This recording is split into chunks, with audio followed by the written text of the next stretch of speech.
I'm Ramzi Rahaman. I run my salon in Borella. I've been in the business for well over 50 years, and I do haircuts for ladies and gents, children as well. Plus, I do hair, makeup, and dressing, and dress brides. I design clothes and full works. We run a salon from Mondays to Saturdays and Sundays as well. So that's about me and my salon. Well, how I started was, well, when I was very small, I used to love painting, sketching. I used to paint and sketch all the time, not interested in studies. And what inspired me into hairdressing was my grandmother, that's my mother's mother, did my mother's hair. And that caught my eye. I don't know what she did. It was so nice. It's still in my eyes, where she had this bun, where she twisted it and made it into some form of hairstyle. And that really inspired me. But then back again, from painting was a very expensive profession at that time. It was very difficult because since we had a big family and my father couldn't afford me to send me for extra painting classes. So hairdressing was something that since I watched my granny, I started experimenting things on my own. So that's how I got into hairdressing. But to make it into a profession, it was not easy. It was, as I said, now it's over 50 years. And at that time, it was more dominated by females. So where there was more beauty salons than hair salons. So of course, as I can remember, there was Janet Dyes, Gladys, and a few others, like and Salon Moira. So when I wanted to do hairdressing, I thought I'll apply to one of these schools. But to be honest, they all rejected me. I was very upset because I was a male, because they didn't want to accept any male person into this industry to teach. So it was a bit difficult. I was very sad, upset about the whole thing. But eventually what happened was, one of Janet's pupil called Logi Marathasan, my guru, she was in Collingwood Place. She ran classes on Sundays where she gave me a chance to be in a class. And mind you, there was almost 15 girls, and I was the only guy in that class. So it was basically hairdressing at that time. It was different in the senses like there was no cutting or styling as such. It was more long hairstyles, and it was very, very simple, but more on long hairstyles. So basically it was on long hairstyles. Then I did my course there. And at the graduation, I was awarded the prize for the most enterprising students amongst all the girls. Then from there on, what happened was I was offered a job. A businessman ran a salon and offered me a job. And I was 18 or 19 at that time. I mean, to get a job, I was like so happy. And I worked in this salon for a few years. And then one of my own cousins who said, Ramzi, you should start a salon. Where at that time, I never thought what a salon was. And I was reluctant and I didn't have the money to do a salon. But eventually, with all my aunties and my mother, parents, we all helped. I had my salon in Barnes Place in a small room where I had, and at that time, hardly there was equipment. I mean, there was no trolleys. I mean, things like hairsprays, products were not available easily. I mean, no proper cutting chairs, nothing.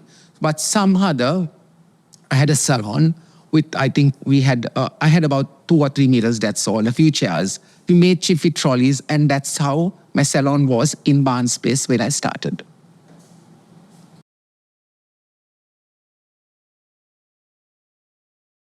It is a long time. It was a difficult time. As I said, things are very difficult. We didn't have products. So finally, I thought, let me go overseas and get qualified. So I thought I knew everything. But when I went to London, I realized there was so much to learn. In the senses, that's where we learned the techniques of hairdressing, in the senses where blow drying came to the scene. So I went to one of the best schools at that time in London called the Morris School of Hairdressing, where I learned my basics.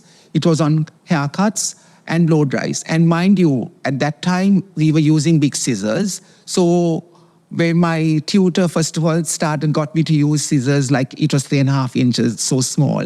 And it was so difficult for me to get used to getting cut hair. I used to cut my finger. It started bleeding all the time. I was nervous to cut hair, but somehow we learned. And then it was styling of blow drying. So this is, I'm talking of the 70s, where when I came back, probably it was like Ramani Fernando and me, we came into the industry where we brought in blow drying into the industry. Then the drawbacks were like things like we didn't have backwash basins at that time. I can remember we used to wash our clients over the head, then I think their faces got all marked up with their makeup, so we had to be careful. But backwash basins came to Sri Lanka, so gradually things, after the 70s, things changed. But at that time, there was more roller sets, in the sense when we did hairstyles, it was all more concrete hairstyles, where we use rollers and use hood dryers, which we do not do anymore now. But still, some of the techniques from then to now are still there. And also what I would say at that time, styling products were not there. And to be honest, I use stale beer as a setting lotion. And still, if I can do that now, it's excellent because you use stale beer and use it as a setting lotion on a hair. It comes with marvelously nice and smooth and easy to do hairstyles.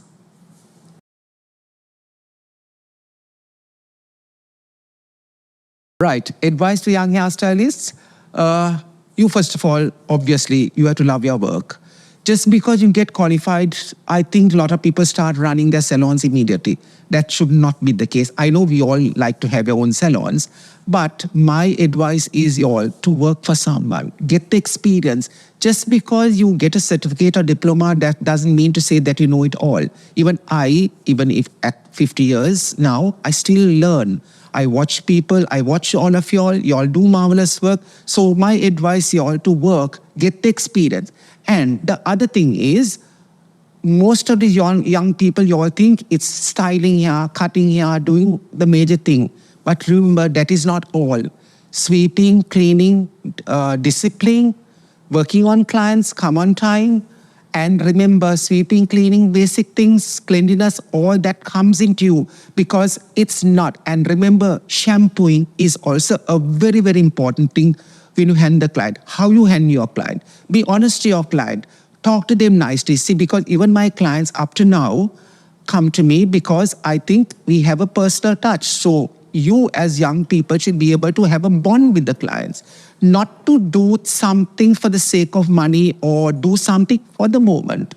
See, and also you have to make sure you love your work, do something properly with your heart and soul. So my advice you, love your hair, love your work, and most of all, also do not, I know we all want money, do not overcharge or don't work for the sake of money.